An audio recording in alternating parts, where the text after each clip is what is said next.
Hey, welcome back, friends and neighbors. Beautiful morning out here. A light northwest wind. Feels good. It's nice and dry and cool. Awesome day for the range. Well, we got this here Ruger SFAR that came from the factory with a gas block that must have been put in by somebody with itty-bitty tiny hands, a furry face, and probably in the habit of throwing its own poop at people it didn't like. I cannot fathom that a gas block comes from the factory like Ruger loose. You buy a new weapon, you might as well just take it out of the box, take it to somebody that knows about weapons and say, hey, is this put together right? So we've got her in place, secured, torqued, and thread locked.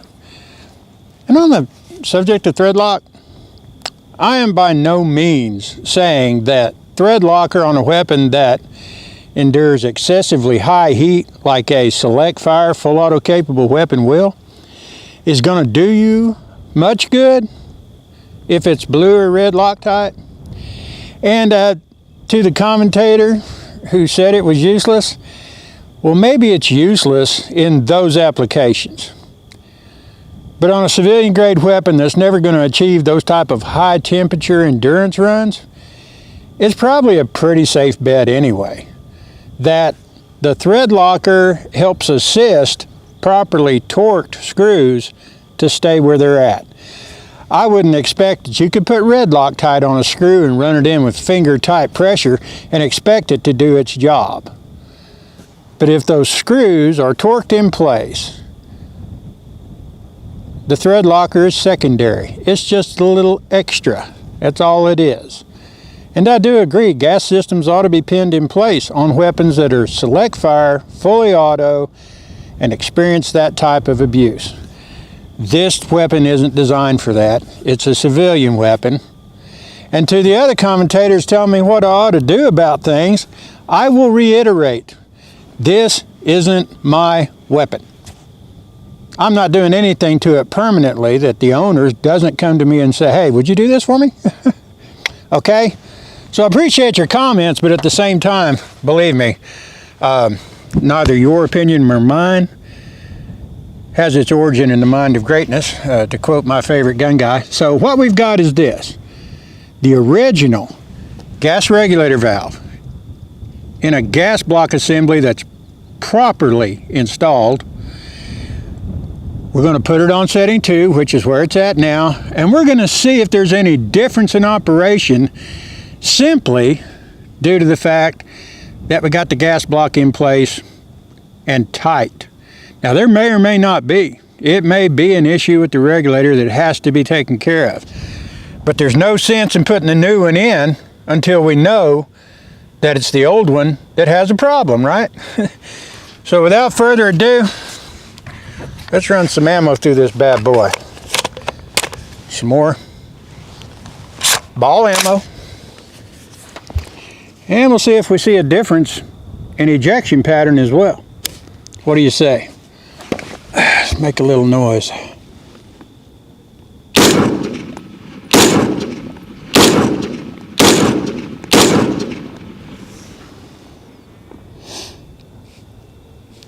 I can tell you it's throwing those cases much closer to 330, maybe 335.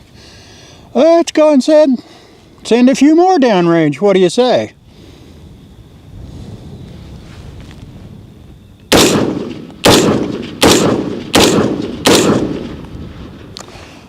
I wonder if that gas block really needs to be tied or not.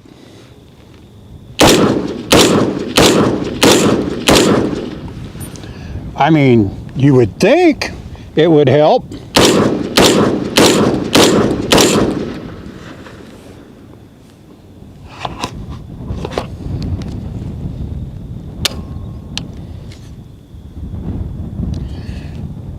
We have a click. We have an empty mag. I was sure that was 20 rounds. Nothing in the chamber, so it didn't lock back. It's putting the brass in a much better position. So we've just got one little fine line hair portion of the issue left.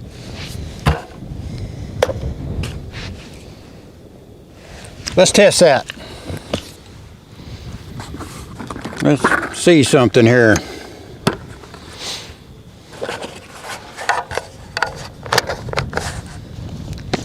One round.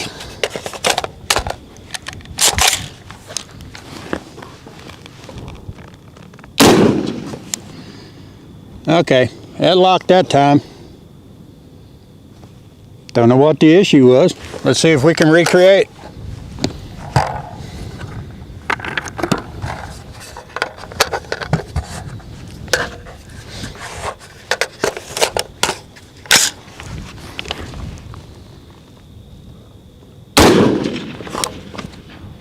Locking back.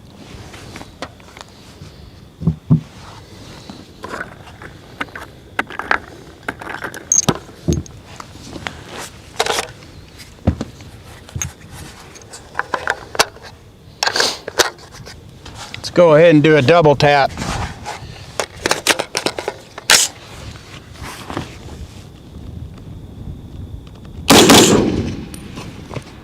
And it didn't lock open. So, a little strange, but it's interesting, right? Try to make a determination. Now, when I reinstalled that gas blocking tube, if you watched that little teaser yesterday, I got that tube good and pretty, nice and clean, shiny, bright. I'm still getting gas blow by at the end of the tube, coating at least back 3 inches. It's not nearly as heavy as it appeared the first time, and I'm really not getting the sensation that I'm getting a lot of gas out of the forearm like I was, so I know it helped it some, but there is that issue with locking back. All right, stand by and let's take a little remedial action and see if we notice any difference on the 2nd gen regulator. Be right back. All right, before I change out that gas regulator valve, I want you to take note of something. We have very little gas blow by at the rear of the block, just on the tube around its port, not nearly as much as we had previously. But we still have quite a bit of blow by occurring around the gas valve itself in its mounting point at the front. So hopefully the replacing of that Gen 2 valve will alleviate that. That may be an issue that still may rear its ugly head from time to time. So I'll pull that out of there. I'll wipe all that fouling off around the barrel. We'll re-emplace it, and then we'll fire some more rounds and see if 40 rounds more gives us a reduction in the type of gas blow by we're getting there. Alrighty, stand by. Alrighty then. Got that Gen 2 replacement valve set in, and I cleaned off the fouling on the barrel and around the front end of that gas block. And now we're going to get a chance to see, with the exception of a couple of failures to lock back, this weapon running a lot better on setting 2 with M80 ball than it ever has before in its life. And I'm pretty sure we can say thank you to the guy that discovered it had a loose-ass gas block, who does not work for Ruger, but probably should. So, got us a couple mags. We're just going to run a couple of 10-rounders through it, see if we see any difference. Without further ado, kind of excited to know myself. Let's see what happens.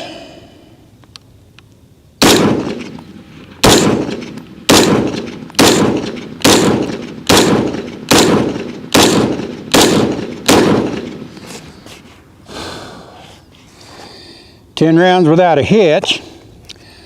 Lock back on an empty mag, and my cases are now traveling a little closer to 315 than 330 where they were.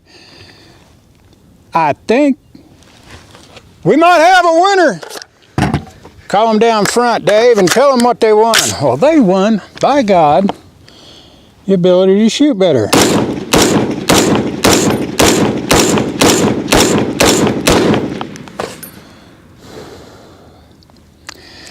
Properly secured gas block, and the new regulator seems to be turning the trick.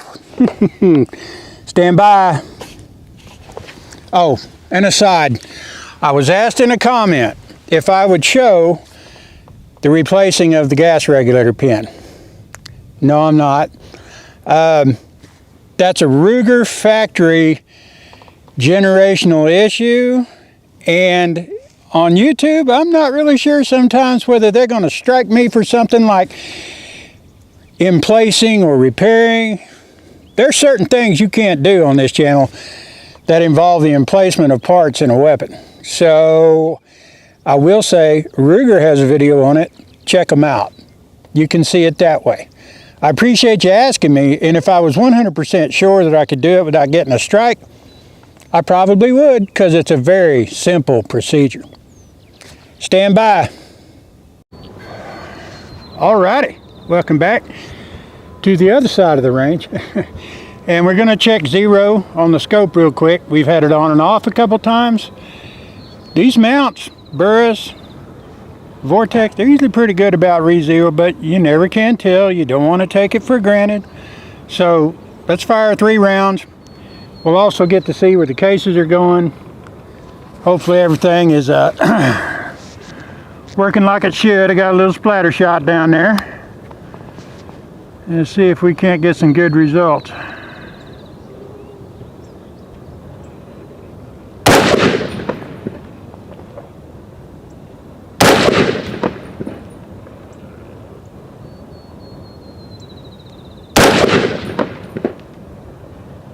Sheep fire, I think that's going to be just fine. Stand by. All right, we're standing at 3 o'clock, 90 degrees perpendicular off the rifle. Sitting right there where we did the shooting.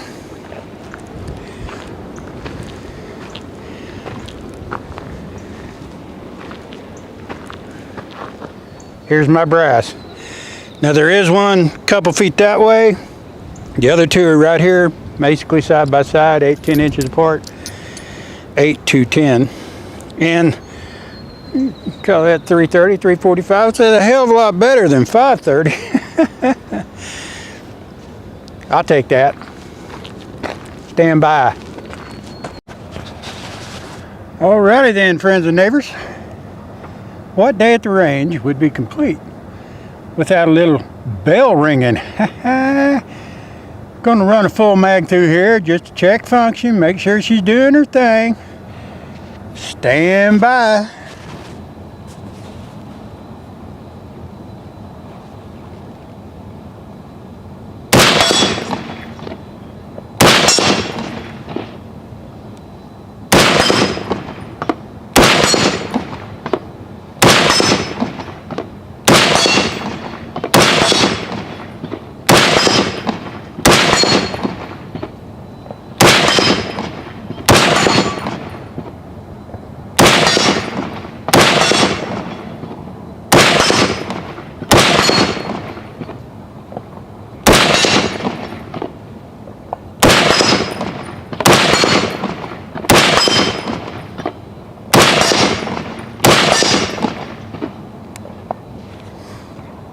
"21 rounds, locked back on an empty mag.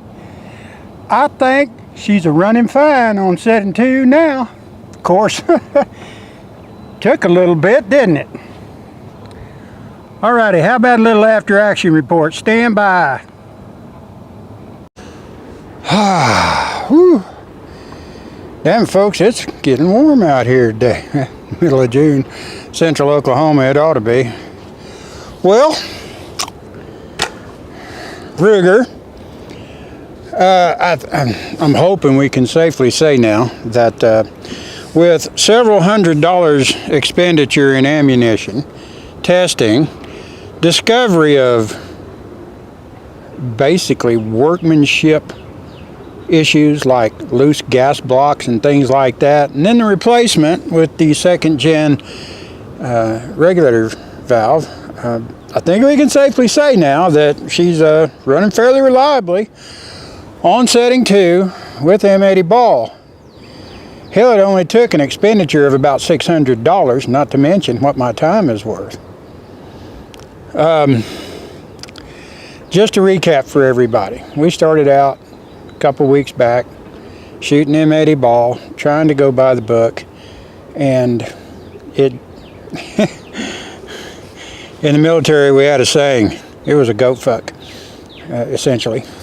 And you know, we switched to setting 3 and tried to run a bunch of ammo, and even going back to setting 2, it never broke in Ruger. In fact, it broke down hellaciously, totally. 1 round, that's it.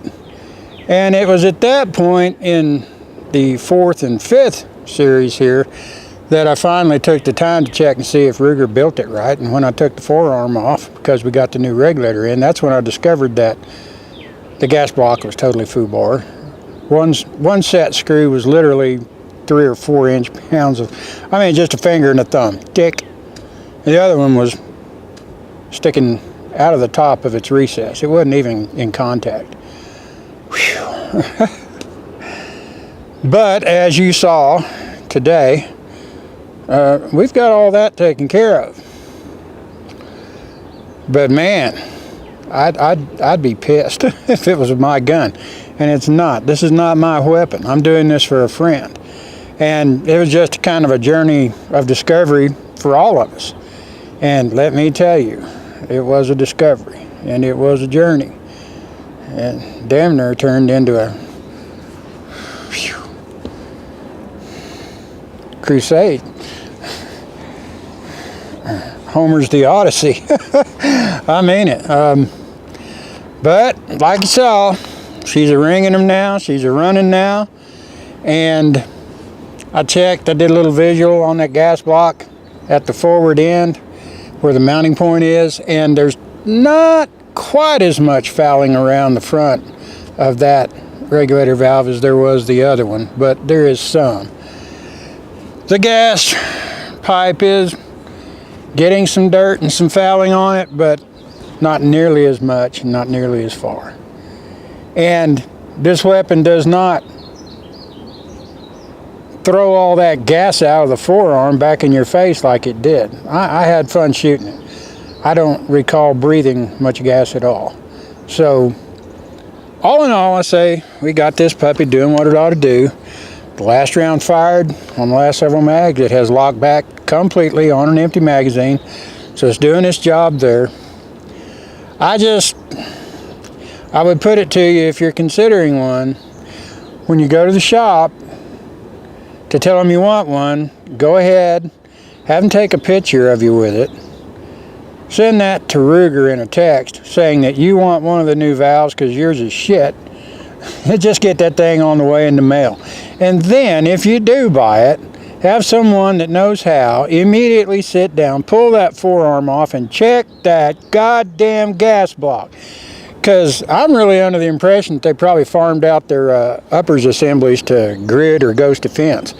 Because those folks pull the same hijinks and shenanigans.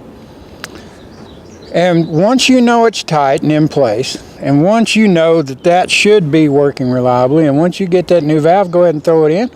See how she does on setting 2 with regular military grade, NATO grade M80 ball. Hell, you might be pleasantly surprised, and you might save yourself $400 or $500. Wouldn't that be a bonus? I have an issue with firearms manufacturers making you and I be the beta testers and the quality control people for their goddamn products, and I'm getting pissed, when that product costs over $1,000. There was a time in this country that didn't happen, unless you bought an FIE or an RG or a Taurus or some South American POS. It didn't occur with Rugers. It didn't occur with Winchesters or Springfields or anybody else that was top shelf name brand. And I'm pissed about that. Okay, rant over, mic drop. All in all, like I said, it was a discovery. It was infuriating at times, irritating at times, confusing at times, and at times, once everything's running right, it was fun. You saw it rocking that steel and just running good. And it's throwing its cases right now at 330. You can't beat that, man. That's good enough. It's good enough for me and the girls I run with. And if you knew the girls I ran with, you'd understand why I say that. All right, well, it's getting hot, and this thing's good and dirty. I'm going to take her home and give her a good cleaning out, because once you get your girl hot and dirty, you got to give her a shower. So I'm glad you guys stopped by. I hope you enjoyed it. I hope you learned something in this series, because I certainly did. I learned I can't trust American gun manufacturers any further than I can spit. And that is back on the red. Gets me angry. But she's doing her job. I put her on paper. I checked the 0. I had to go 1 click up. Other than that, she ought to be just fine. Well, I hope you guys had a great Father's Day. Mine was different than they normally are, but that's okay. I went out and had some fun. And I think I'll go home, give her a bath, give her a good cleaning, get her ready. More fun in the sun with Ruger SFAR 308 16-inch barreled version. And like I said, if you think about getting one, take somebody to the shop with you that knows what they're looking at, and go through that SOB with a fine-tooth comb before you ever plunk your money down. Make sure that you're not going to go out there and go through this horse shit that so many other people are having to go through with sending a gun back 2, 3 times. I send a gun back the 3rd time. I don't expect that weapon to come back. I want a different one. All right. Happy Father's Day. Glad you got to see me. Glad you stopped by. Hit that like button. Keep that algorithm up. I don't monetize, but hey, I kind of like to see the activity. You guys have a great Father's Day. Have the rest of it. Thanks for coming out. And hopefully, here real soon, hope to see you good folks somewhere downrange. Bye.